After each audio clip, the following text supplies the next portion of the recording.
My name is Ray Parker and I'm chairing this panel.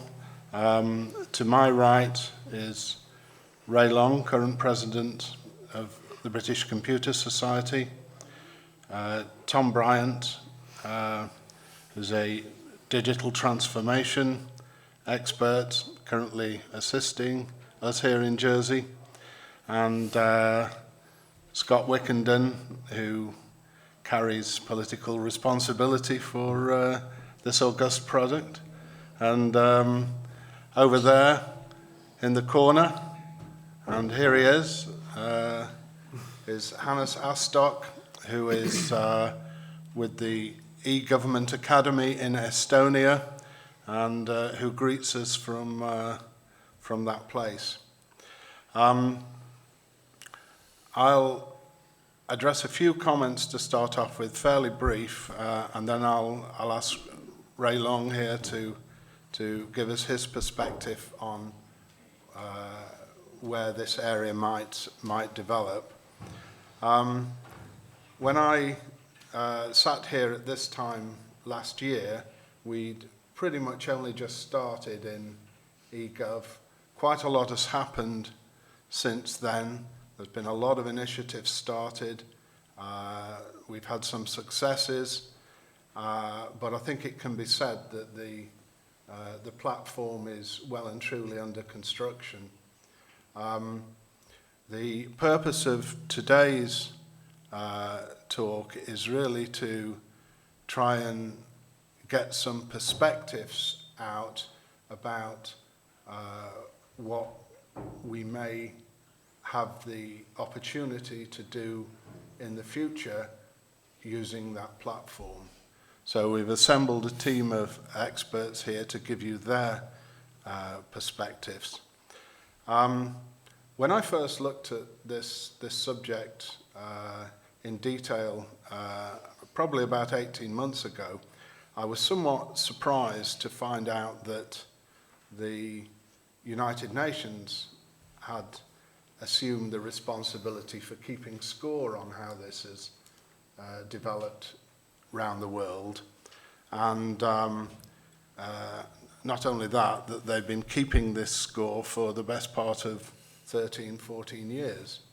I was somewhat surprised when I came to look at it this year that in terms of their eGov readiness and performance, this year in the 2016 survey that they did, the United Kingdom came out top. So I think that's a testament to just how much effort they've been putting into it. Quite why this appears to have resulted in a number of top executives taking to their heels is a question for debate, but I think they've certainly put some effort in. The other thing that I noticed in reading the UN 2016 survey is, as you might gather, there was a lot of fairly lofty ideals put forward in terms of what this was for, what could be done with it. But the three things that I noticed in their lofty ideals were, by 2030, to provide legal identity for all, including birth registration. So they figure that these exercises, when added up around the world, will be able to deliver that by 2030. Secondly, to substantially reduce bribery and corruption around the world. And thirdly, to use the enabling technology to promote the empowerment of women. So those are three things that the UN thinks this will be for. To hear what our experts think it will be for, let me at that point hand over to Ray Long to give of his best for us. Okay, thank you, Ray, and good morning, everybody. It's a great pleasure to be here. I thought I'd structure these opening remarks in the form of 10 questions about e-government you might like to consider. I haven't got the answers to all of them myself, and in some cases maybe the answers don't yet exist, but I hope you might find them thought-provoking, and perhaps they'll stimulate an interesting discussion when we get to the question and answer session at the end. So here's number one. What does e-government really mean to you? A House of Commons library briefing for MPs in 2009 said it was the use of ICT by government agencies in order to better manage relationships with citizens, business and other arms of government. And it's difficult to argue with that, although it's really quite a wide definition. But that was 7 years ago. Gartner Group has recently defined it as just the first in a series of 5 steps leading to what they call smart government. They say that e-government's simply about digitising existing services, but that there are more mature phases of what they call open, and then data-centric, then fully digital, and then smart government, which follow that. And the Institute of Government this year included it in what it called the third wave of networked computing, which followed mainframes and PCs in computing history. But then they said it had now been followed by a fourth wave of digital computing. So what do you mean by e-government? Are you using the phrase in acknowledgement that you're setting out on a journey which will be followed by later stages like that to come? Or are you using it to encompass the full digital transformation of not just processes and working practices and technology, but full services, organisations and modes of government too? That brings me to the second question. Is doing things differently enough? I worked in the UK Department for Transport a few years ago, and it's often hailed as a beacon of e-government for the way in which it put processes like buying a tax disc for your car online. Now, I'm not sure what the procedure is here in Jersey. In the UK, unless you were very well organised, it used to be a nightmare. It was a once-a-year attempt to try and remember where you'd put your insurance certificate and your MOT certificate of roadworthiness. Then it was a queue at the nearest post office one lunchtime to buy a new tax disc, and then you take it home and you put it on the inside of your car's windscreen to prove that you'd paid the tax. The Department for Transport put this all online, and it linked up your online application for a tax disc to the government's database of MOT certificates and the insurance company's records, and hey presto, there was no need for those source documents anymore. Your legality was established in seconds, and the latest tax disc was on its way to you the same day. Now, everyone rejoiced, but even then, some of us were questioning why, in the age of e-government, a piece of paper was being wrapped up inside another piece of paper, delivered by hand to the local post office, or maybe even dropped into a red box in the middle of a street and left overnight before someone came and collected it the next morning, before being driven from one end of the country to another in a van, and then taken by hand to be dropped through the taxpayer's letterbox, before at the end of its journey being transported to the vehicle and stuck on the inside of the windscreen. Surely there were better ways in this day and age of proving that the car owner had paid their road tax. By the way, we have recently done away with tax discs in the UK, and apparently many fewer motorists are now paying the tax, but that's another story, of course. So, are you using e-government to do the same things differently, or are you taking advantage of it to do entirely different things? There is a difference, and only the second one can be said to be truly transformational. Question 3 is, will you encourage, nudge or mandate? You might be surprised, as I was, to hear that whilst 4 out of 5 adults in Great Britain now use the internet every day, only 2/3 have ever transacted online with government. So e-government can only be a success if more people do their business with government online, and developing and implementing easy-to-use systems may not be enough in themselves by itself to encourage them all to do that. So will you make it compulsory? That's still difficult in the UK as a whole, when not everyone has access to or wants to use a computer. Could it be possible here? Well, you'll know better than me. I once heard Martha Lane Fox, who was advising the UK government at the time, question whether anyone should be allowed to claim their retirement pension unless they'd learned how to claim it online. How would that go down with the so-called grey vote here in Jersey, I wonder? So will you simply encourage people to use the new systems and live with the fact that some won't for whatever reason, and accept the associated costs of leaving the old-fashioned channels open alongside the more modern ways of doing things? Or might it be acceptable here, for instance, to use the new science of behavioural economics and nudge people towards the newer ways of doing things, perhaps by making it worth their while to do so? It's common these days to be offered a discount for paying your energy bills online, rather than insisting on receiving a paper bill through the post and then sending a paper cheque back to pay the bill.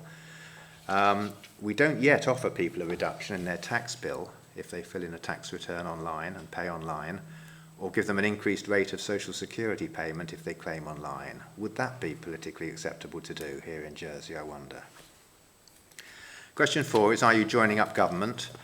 In the late 1980s, I worked on a programme to procure a government data network for the UK, initially for the use of just 4 government departments: the Inland Revenue, HM Customs and Excise, they were separate departments in those days, the Home Office and the Department of Social Security.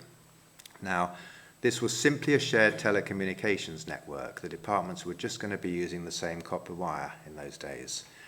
But there was huge concern amongst the press and the politicians. Didn't this mean that the Inland Revenue and the Department of Social Security would be able to compare data and swap notes? Wouldn't that be unfair and unacceptable to members of the public who might not realise that this was possible and now taking place?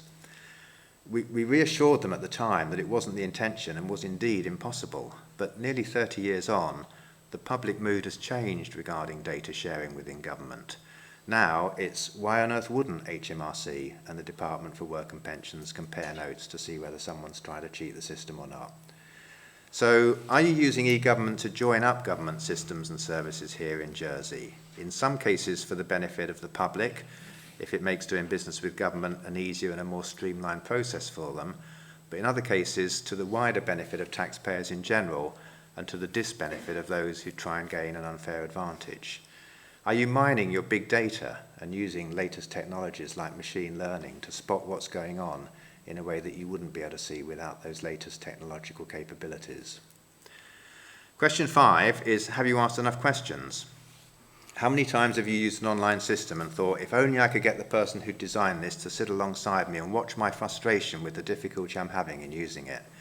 If only the button up there was in the bottom right-hand corner of the screen instead, it would be far more obvious that that was where I was meant to be clicking. And that error message isn't just totally meaningless to me, it's positively irritating as well as of no help whatsoever. Early on in the era of UK government, I remember being horrified when someone very senior boasted that almost 30 members of the public had tried out a system which he now wanted to roll out nationwide. Less than 30 out of a population of 60 million different individuals. Now, I'm not saying that all 60 million should have tested it, but come on. So ask the users, and ask the users. And when you've done that, ask the users again how easy a new system is to use before you inflict it on them. And ask the staff who've been doing the job too, manually perhaps. They know their business far better than you do, and often they'll be the ones who are left to deal with the consequences if you don't consult them fully first. Question 6 is, have you got the people to do it? Are you going to deliver this via in-house staff or private sector suppliers or a mixture of the two? IT staff have always been in short supply, and in government we've moved from growing our own to outsourcing many aspects of IT to the private sector. But interestingly, as I come towards the end of my civil service career, we're going back to the former ways of working.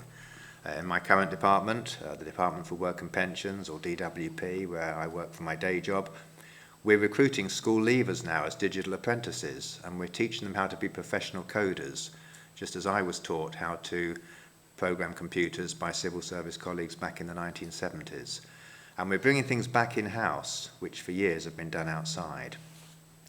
We also now have a digital academy for UK government staff, including a foundation course covering the basic digital building blocks, a condensed course for people already in these roles, and a general awareness course for leaders and others who won't become digital professionals but who need to know some of the concepts and techniques. Perhaps that's something you'd be interested in finding out more about later.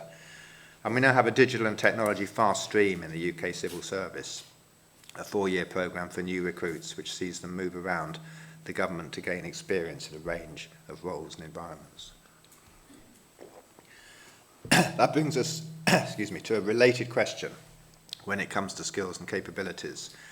Do your non-IT staff fully understand what you're doing? It's very easy for us as IT professionals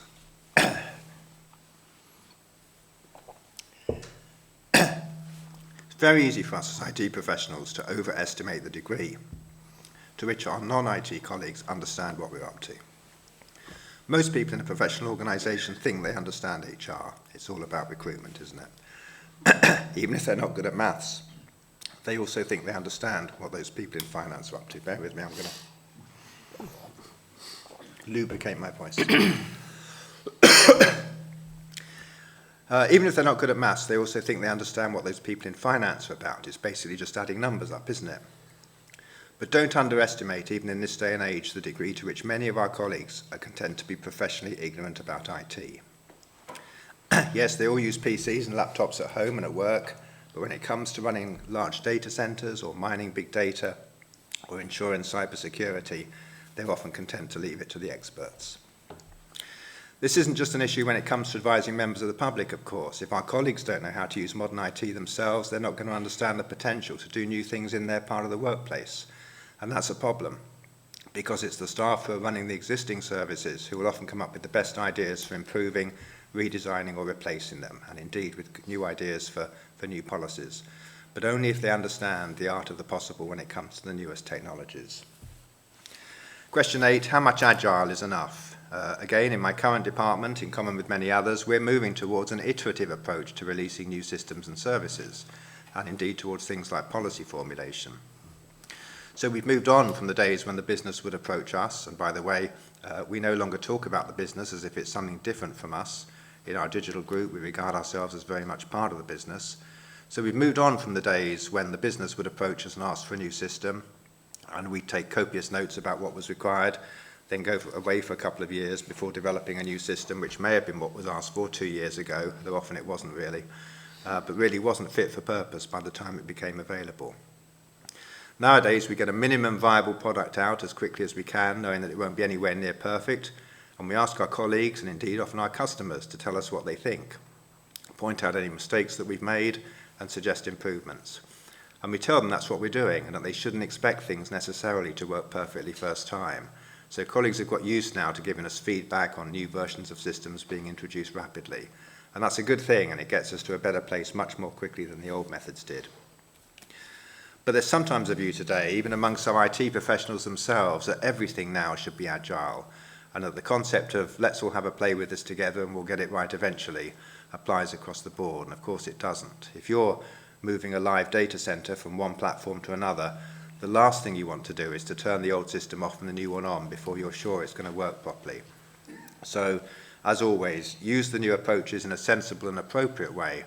They're excellent in many respects and in many areas, but they're part of a wider tool set which still includes some of the more tried and tested ways of doing things. Question anyone who says otherwise. Question 9, how do you know you're secure? In most organisations today, it's unrealistic to think in terms of avoiding cybersecurity breaches. It's much more realistic to prepare for one which will inevitably happen in due course. So, are you prepared, and do you know what you'll do when it takes place? People often underestimate the malign interest some have in attacking government systems, not just for fraudulent reasons, but often for malicious or mischievous ones too. And it isn't just the more obvious targets which are at risk. If you wanted to cause trouble for a country, imagine what would happen if its social security system was brought to a halt and people who needed money for the most basic things in life were unable to get it. So, are you prepared for this? Are your staff prepared and trained in good security practice? These things are rarely, if ever, technology or systems failures. They're almost always down to human behaviour. Do they take regular refresher training as the threat changes? And do you test out, for example, how many of your staff will unthinkingly click on an inviting-looking hot link or open an interesting-looking email attachment without doing the most basic check to ensure that it really is what it seems to be? You might be surprised and shocked to find out how many still would. And how are you going to persuade people that their personal data will be safe and secure in this new age of e-government, an increasing concern to people these days, and some might say even more so in a relatively small community like this? Finally, number 10, will your projects succeed? This is the theme of my BCS presidential year, driving up the success rate of IT projects. For decades now, we've been bombarded with books and reports and metrics on IT project failure. You'll have seen as many statistics as I have about the high percentage of failures, projects which suffer severe cost or schedule overruns or are cancelled or delivered but simply don't work as planned.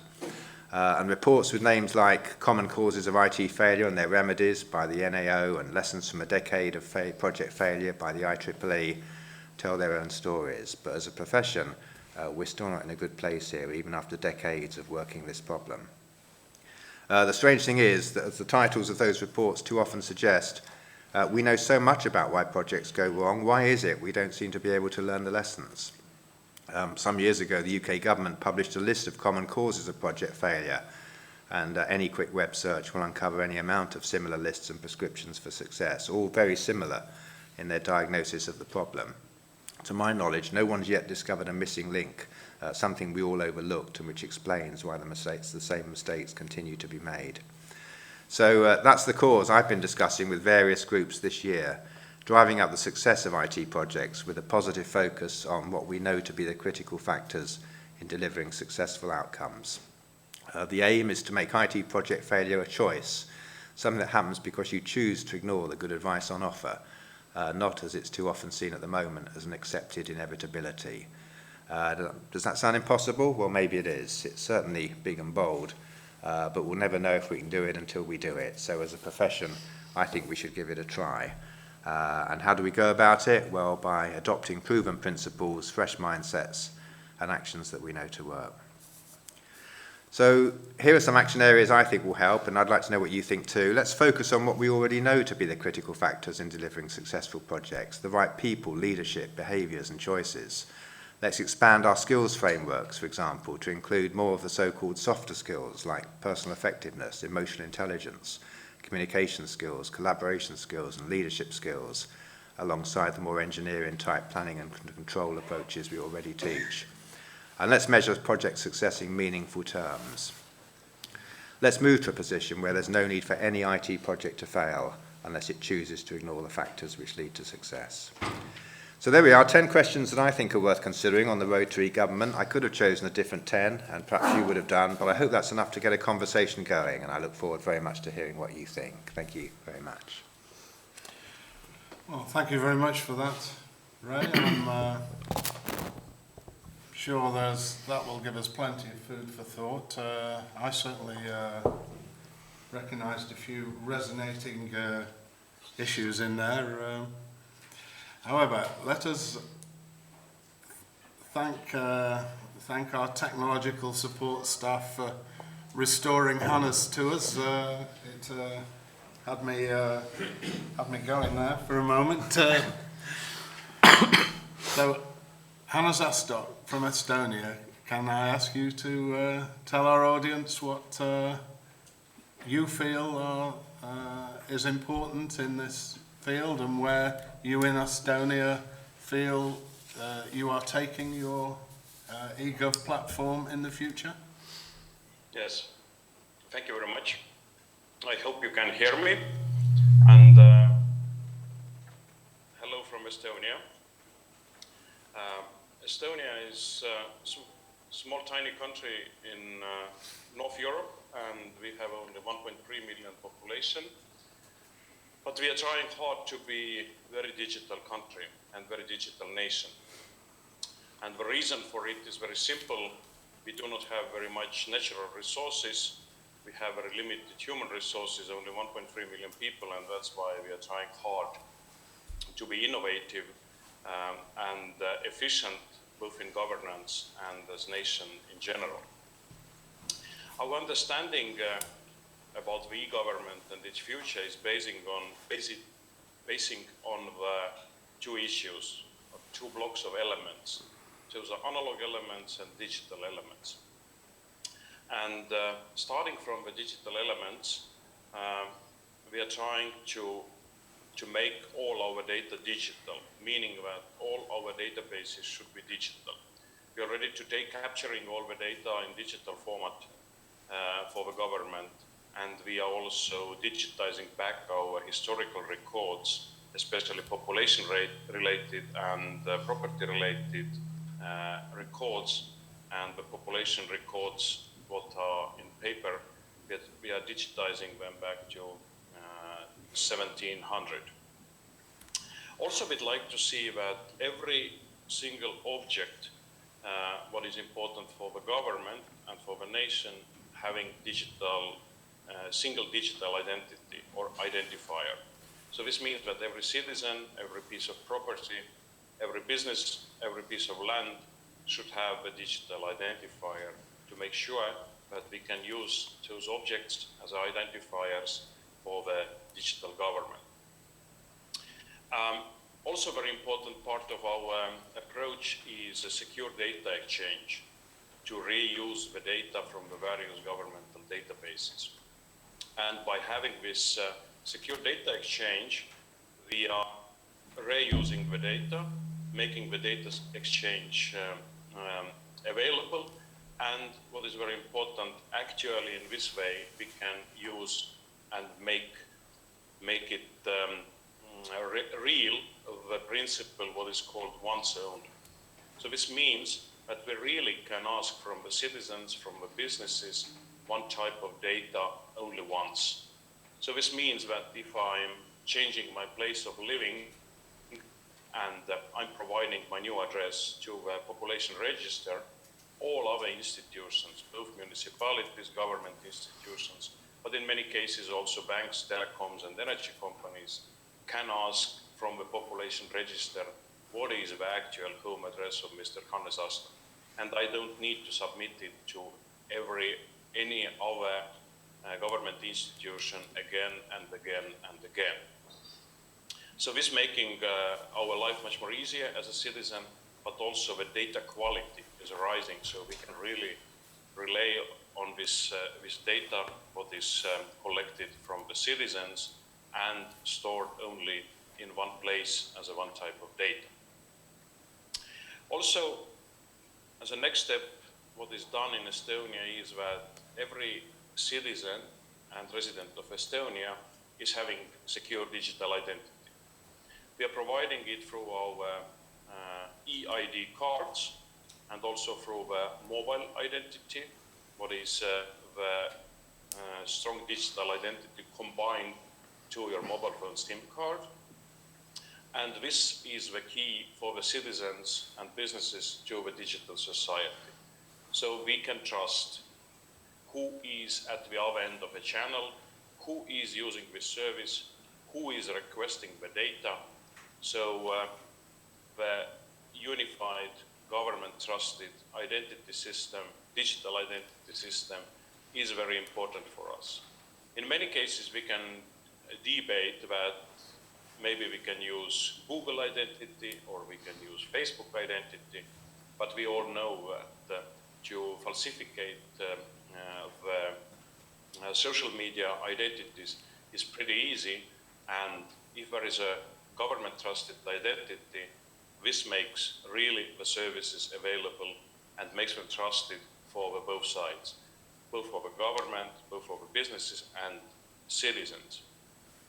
And I think in this game, the big winners are not only government institutions, but also a lot of private institutions are benefiting from the strong digital identity, because also banks, and we are very keen users of online banking here in Estonia, also the banks are pushing very much citizens to use for the online banking purposes the same government trusted identity tools like eID card and mobile ID.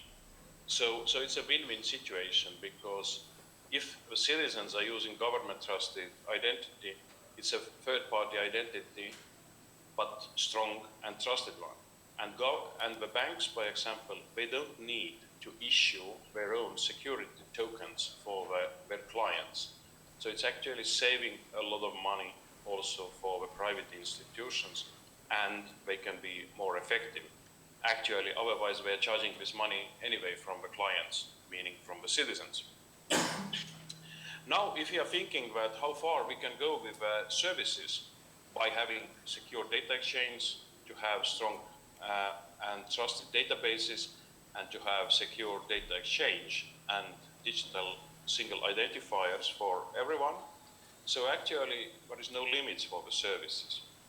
So basically, the same digital signature, what is trusted by the government, is already as a basic service allowing exchange of a digitally signed documents, not only with the government, but between the businesses, between citizens and businesses, between the citizens.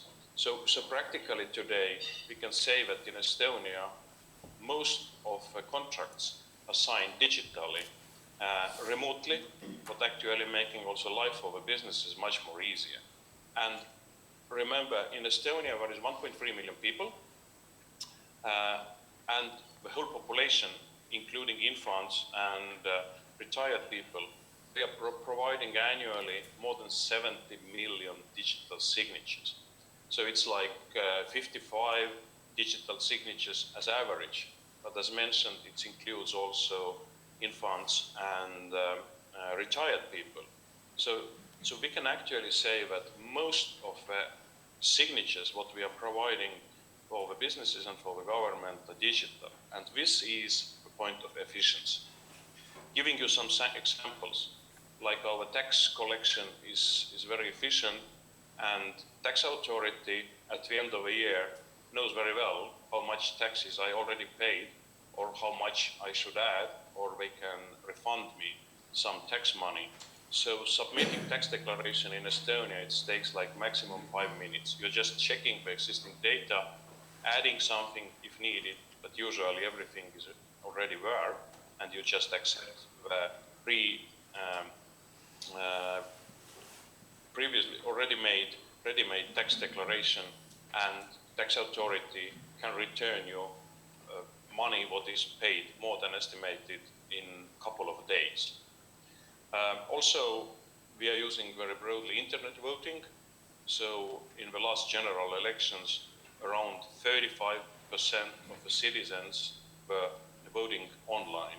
So it's not anymore the kind of experiment, but really broadly used secure system. But if we are thinking what kind of services we'd like to see in future, we see that based on the existing the technical solutions, based on the existing infrastructure, we need to be more proactive, meaning that we need to provide more proactive services for the citizens in the channels where they are already. Maybe 10 years ago, there was a huge discussion how to bring the citizens online. But today, it's not a problem anymore because most of the citizens already having smartphones, they are connected to 3G, 4G networks, so they are online and they are waiting from the government to have more actual and proactive services.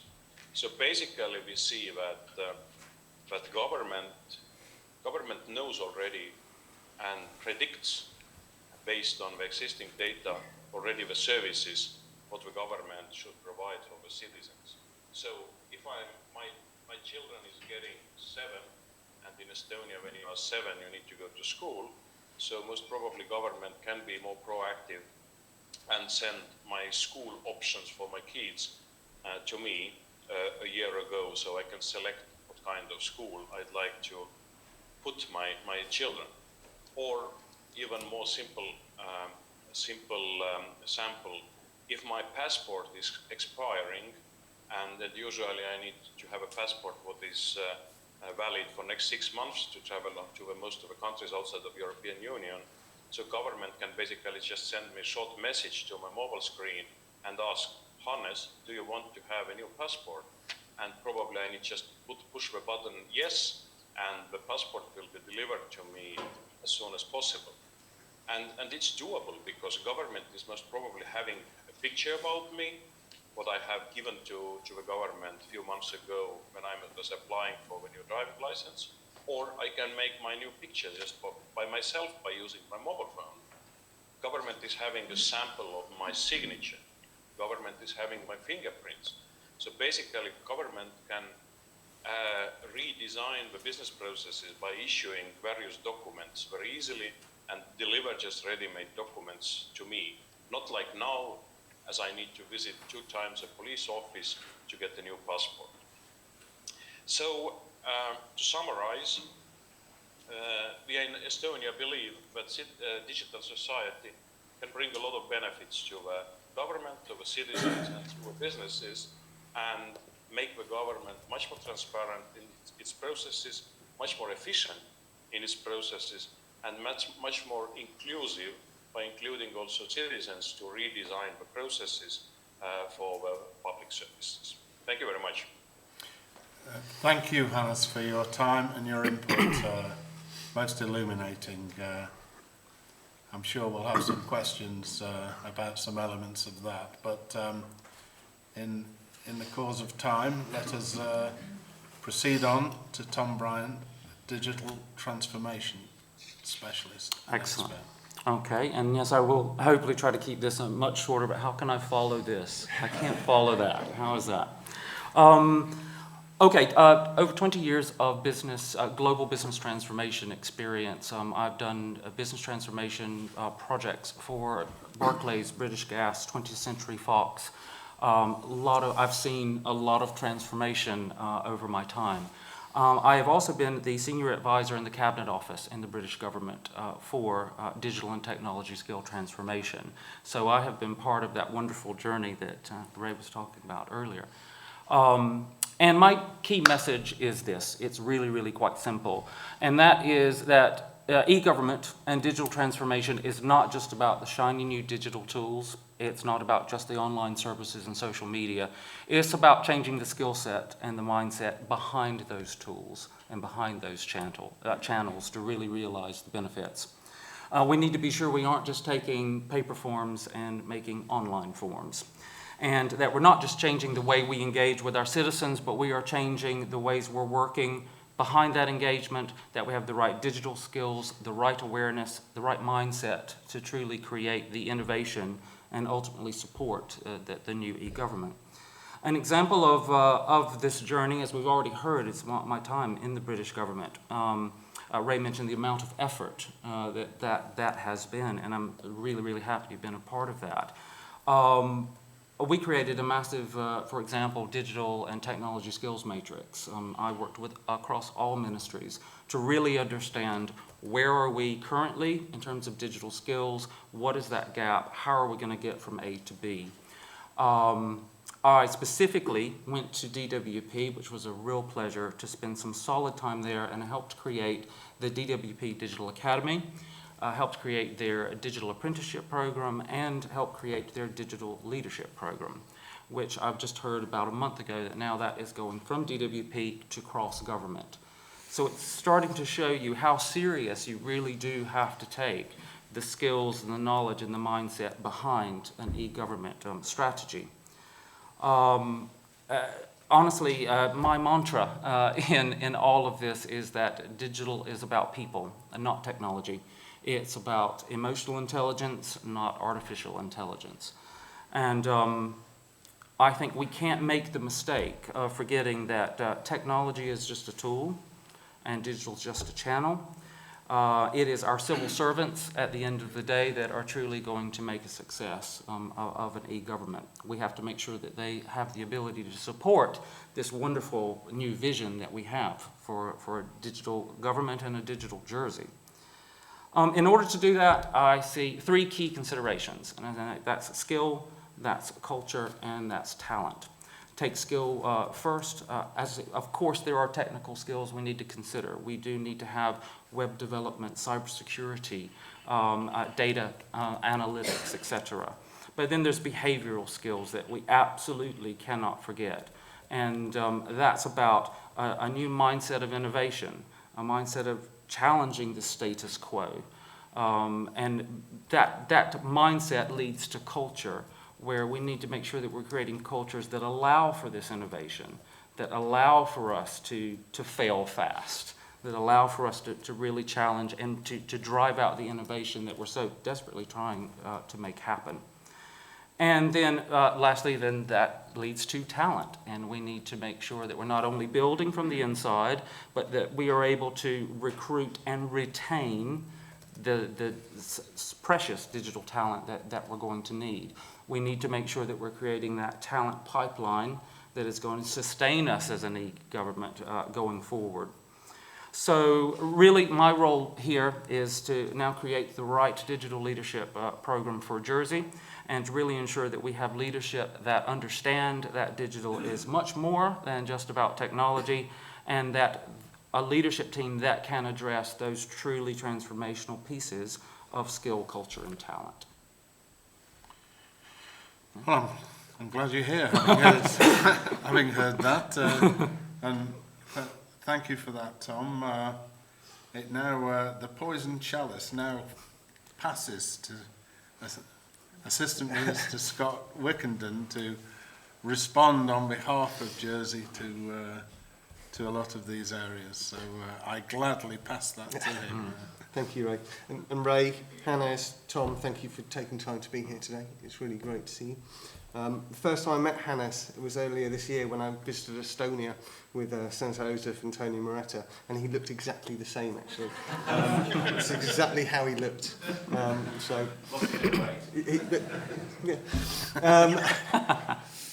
Ray Parker, again, thank you for chairing this eGov panel again this year.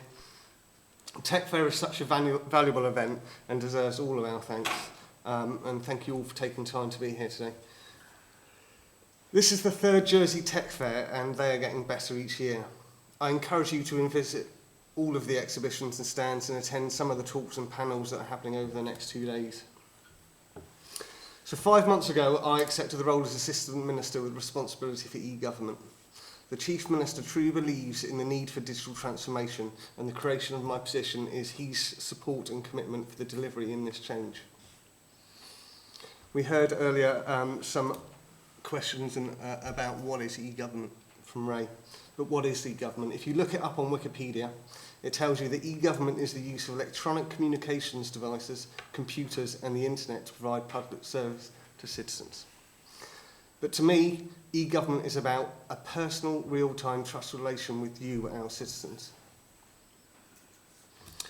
To achieve this, we have 3 priority objectives, which are delivering the foundations needed for digital transformation, providing more online services and improving the citizen experience, and installing a digital culture within the state of Jersey. Let me take a moment to explain these further. Firstly, delivering the foundations needed for digital transformation. Our journey towards becoming a digital organisation has accelerated over the last 2 years through the e-government programme. New and improved services have been created online. We are applying modern digital delivery practices in projects, from customs to pensions to business registration to bus tracking. Our e-government foundation projects deliver platforms such as digital identity, customer portal and e-payments, which will all underpin our future services. The e-government programme is, however, just the start. This is going to be an ongoing journey.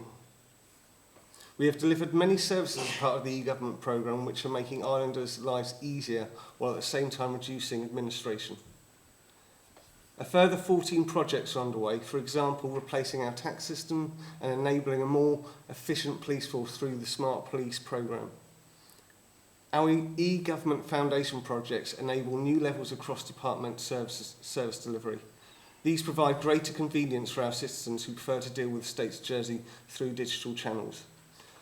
Of course, approximately 10% of our citizens do not have internet access, and there are others that are not comfortable engaging online. Therefore, we have an assisted digital strategy to make sure we don't leave anyone behind.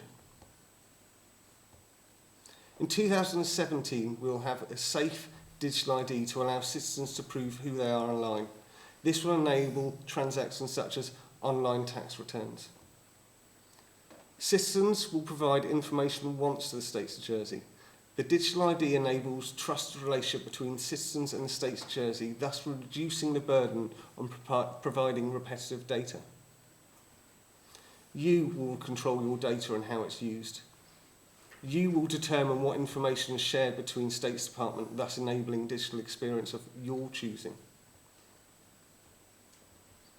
Our second priority is to provide a greater number of services online and improve the experience of using the service. We refer to this as digital transformation. The principle of digital transformation is to bring high quality online services at a reduced cost to you, the taxpayer. Services are designed with the citizen, you, at heart. This is the significant cultural shift of e-government in the State of Jersey. Digital services are launched continually, and we will publish on the State of Jersey website gov.je the Service Development Roadmap. The roadmap will be kept up to date so that you, the citizens, can keep abreast of the progress. Also, myself and the team, many are here today, will continue to publish updates at blog.gov.je, sharing with you our progress, as well as holding briefings throughout 2017. Let's not forget our parishes, who also provide many digital services. Parishes are working closely with us in the States of Jersey to align with the e-government agendas, creating the best experience possible for you, our citizens, when engaging with all government organisations. Our last priority objective is installing a digital culture in the States of Jersey. To fully capitalise on innovative ways to deliver successes, digital culture must become part of the States of Jersey DNA. Our digital culture will support the safe and trusted relationship with citizens, placing the emphasis on delivering the service they want. Working digitally will become the accepted norm. Digital culture is not an information technology problem. Our challenge is to extend an effective digital culture through all departments. To achieve this, we are embedding digital leaders in each department to champion the initiatives we require to advance e-government as a primary manner of engagement to you, our citizens.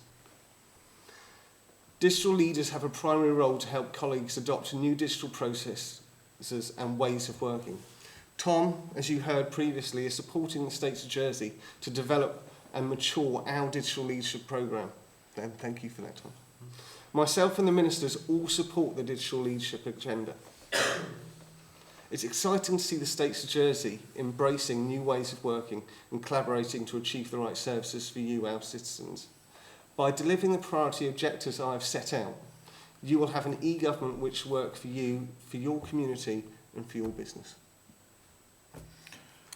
Well, thank you for that, Scott. I, for one, having seen a lot of the effort that's gone in so far, I'm feeling a good deal more reassured than I was a year ago that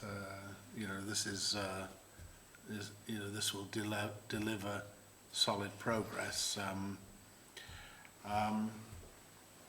Let me now come to the point where we involve our audience, and can I ask whether anybody has any questions for any specific member of the panel? Graham.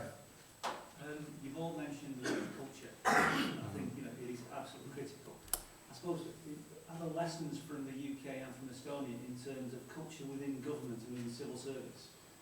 You think of civil service and the way civil service operates. I would imagine a big challenge with eGov is actually how you change the culture within the civil service and avoid it just being putting forms online.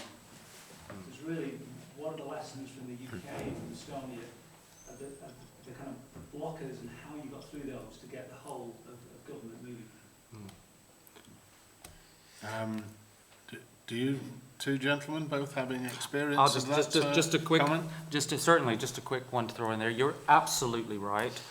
Digital transformation is difficult for any company, any industry, in any sector.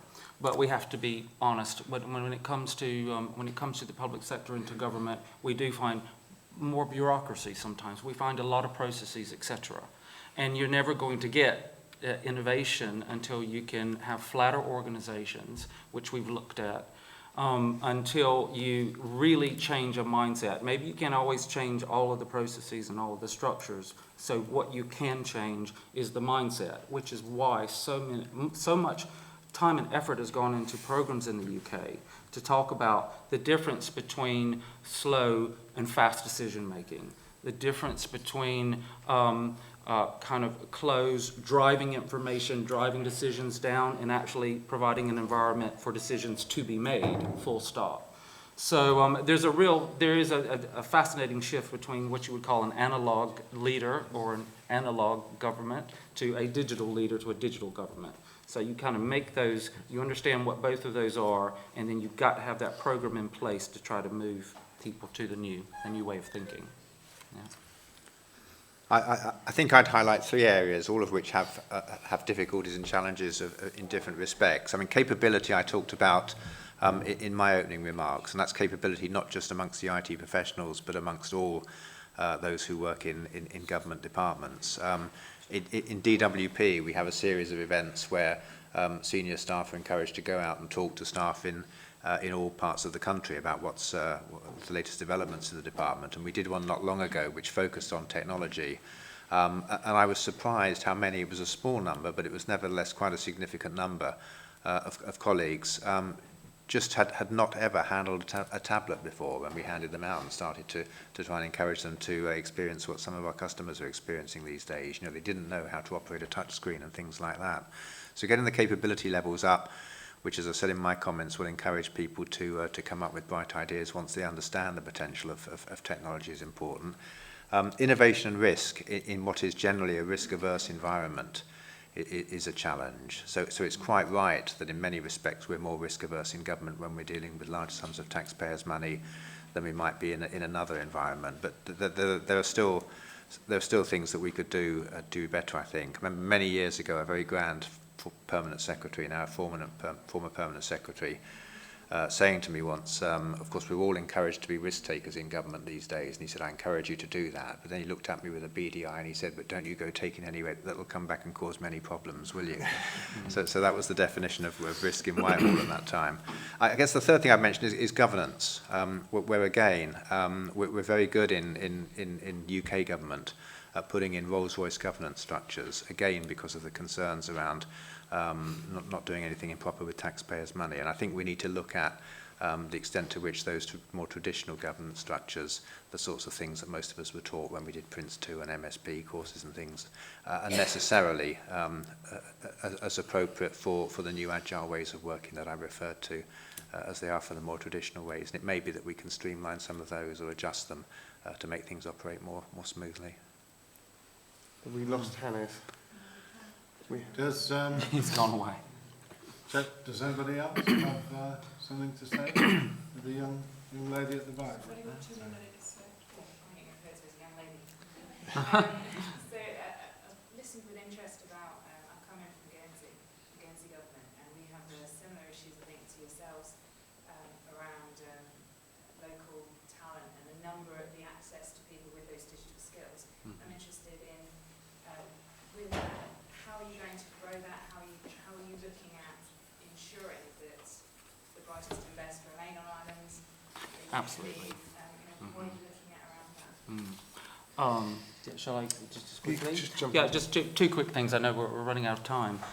We're just starting this journey, so this is my third visit to the island. But what I already know, we have things like Highlands College, and you all know more than that, better than I do. Highlands College, I think we've got about 450 students in there now who are studying digital and technology type degrees, or diplomas, etc. We need to open that up again. We need to make sure that there is an entry point for those students into the states of Jersey.